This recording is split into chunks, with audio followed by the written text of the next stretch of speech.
बच्चे ने दी माँ बाप को एक सीख। किसी गांव में एक बूढ़ा व्यक्ति अपने बेटे और बहू के साथ रहता था। परिवार सुखी संपन्न था, किसी तरह की कोई परेशानी नहीं थी। बूढ़ा बाप जो किसी समय अच्छा खासा नौजवान था, आज बुढ़ापे से हार गया था। चलते समय लड़खड़ाता था, लाठी की जरूरत पड़ने लगी, चेहरा झुर्रियों से भर चुका था, बस अपना जीवन किसी तरह व्यतीत कर रहा था।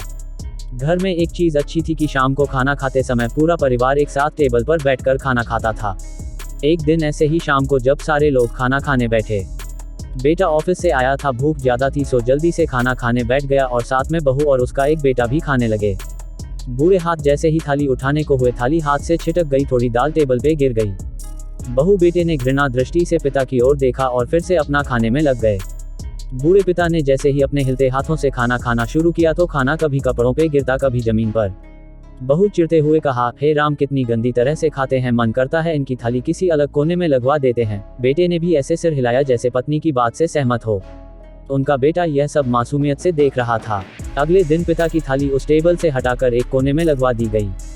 पिता की डबडबाती आंखें सब कुछ देखते हुए भी कुछ बोल नहीं पा रही थी। बूढ़ा पिता रोज की तरह खाना खाने लगा। खाना कभी इधर गिरता, कभी उधर। छोटा बच्चा अपना खाना छोड़कर लगातार अपने दादा की तरफ देख रहा था।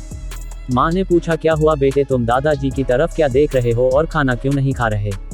बच्चा बड़ी मासूमियत से बोला, माँ, मैं सीख रहा हूँ कि वृद्धों के साथ कैसा व्यवहार करना चाहिए। जब मैं बड़ा हो जाऊंगा और आप लोग बूढ़े हो जाओगे तो मैं भी आपको इसी तरह कोने में खाना खिलाया करूंगा।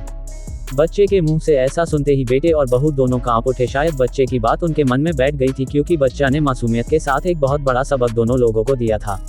बेटे ने जल्दी से आगे बढ़कर पिता को उठाया और वापस टेबल पे खाने के लिए बिठाया और बहू भी भागकर पानी का गिलास लेकर आई कि पिताजी को कोई तकलीफ ना हो। इस कहानी से शिक्षा मिलती है कि माँ बाप इस दुनिया की सबसे बड़ी पूंजी हैं। आप समाज में कितनी भी इज्जत कमा लें या कितना भी धन इकट्ठा कर लें, लेकिन माँ बाप से बड़ा धन इस दुनिया में कोई नहीं है।